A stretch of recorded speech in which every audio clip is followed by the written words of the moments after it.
Here's the big challenge of life. You can have more than you've got because you can become more than you are. That's the challenge. And of course, the other side of the coin reads, unless you change how you are, you'll always have what you got. Everybody hopes things will get better. Everybody hopes. Poor people hope. That ought to tell you something. It means the future does not get better by hope. It gets better by plan. If you wish to be successful, study success. If you wish to be happy, study happiness. If you wish to be wealthy, study wealth. Don't leave it to chance. Make it a study. Some people just go through the day with their fingers crossed. See, that won't do it. You've got to study the things that can change your economic, social, spiritual, personal life. If you don't like how it is for you, change it. If it doesn't suit you, change it. If it doesn't please you, change it. If it isn't enough, change it. And I challenge you to do that because you can change. See, you don't ever have to be the same again after tonight, only by choice. See, you don't want to wind up at the end of your life and discover that you've lived only 1/10 of it. And the other 9/10 went down the drain. Not for lack of opportunity, for lack of information. Most of us lower our standards. Why? Because who you spend time with, my friends, is who you become. Quality of your life is the quality of where you live emotionally. Like, we all have a home. Angry people find a way to get angry, even if their life doesn't have anything to be angry about. We can always find it. Sad people find a way to be sad. Caring people find a way to care for other people. So one thing that identify is, where are you living? What's your home? What's your habit? And then the way to change it is that when I was homeless, literally on my own, just getting started, I didn't have the internet, but I decided I had to go to a library and I had to feed my mind. And I always tell people the first stage is, weeds grow automatically. One of my teachers taught me, he said, every day stand guard at the door of your mind and feed it something good. Because if your worst enemy puts sugar in your coffee here, you're fine. If your best friend by accident trying to help you put some strychnine, you're dead. So if you feed your mind every day, 30 minutes a day of reading something, hearing something. Second, you got to strengthen your body. And the reason, Pierce, is fear is physical, right? So is stagnation, so is numbness, so is sadness, so is rage. And when you go in and change your body by an intense workout or a run or even an intense walk and the blood's flowing through you, science has shown it instantly changes your biochemistry. And now your mind and body are working together. Third thing, all these people did in common, if you watch, they found a mission bigger than themselves. Yeah. Something that they want to aspire to that was worth more than their pain. And then the fourth thing is, you got to find a role model. You heard it with Nick. Almost everybody finds a role model that makes it real. Yeah. When you get a role model, it becomes real to you if you get a plan, you get a goal plan, and you take massive action. And the last step, number 5, there's always somebody worse off than you are. I don't care what you've done.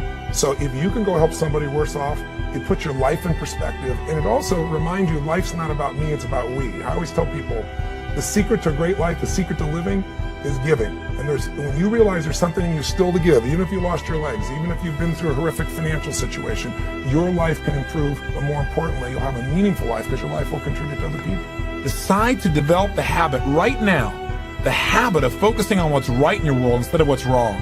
The habit of focusing on what you do have instead of what you don't have in a situation. And as basic as that is, and as well as you know it, you've got to make it a habit, because those habits form the chain of your ultimate character, of who you become and how you end up living your life.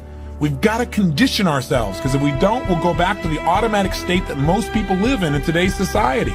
The way to develop the habit is to go on a mental diet. It's that you immediately do not allow yourself to hold a negative feeling, a negative thought for 7 straight days, day and night, even when it gets tough, even when somebody disappoints you, even when you get frustrated, even when you give your all and it still turns up lousy.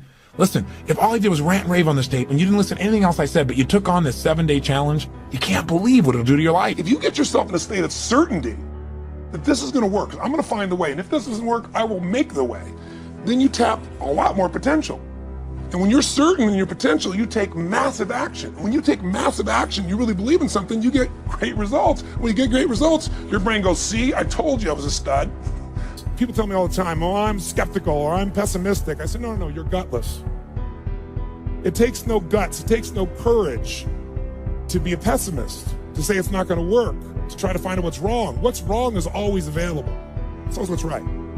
So I'm not into positive thinking, but I am into intelligence. And intelligence says, see it as it is, don't make it worse than it is.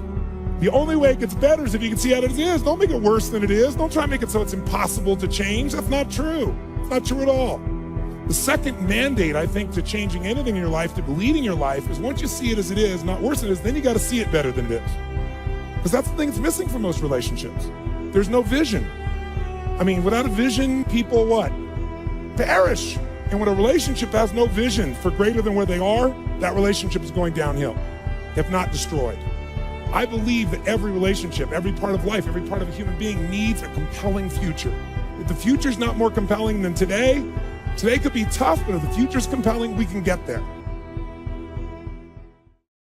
I'm saying this is a time more than ever that you want to begin to inoculate yourself with positive words, coming to conventions, showing up on meetings, being on the calls, to make yourself unstoppable, to get out of your mind the polluting negative thoughts that's causing most people to go through life being stuck because they're volunteer victims. Somebody said that many people die at age 25 and don't get buried until they're 65 because they got so much garbage in their minds. You are here because you've got a clear vision of what you want and where you're going. Give yourselves a round of applause. Come on, bring your energy level up. Yes, yes. You want more. You want more. You're different. You're different than everybody else.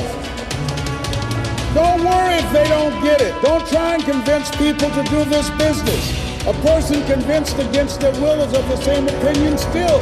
You are not like everybody else. You can walk outside and find pigeons, but if you're looking for eagles, it's going to take you a minute. You are different. It's lonely at the top. How many of you know it's lonely at the top? Raise your hands. It's lonely at the top, but you eat better. That's what I'm talking about. You're different.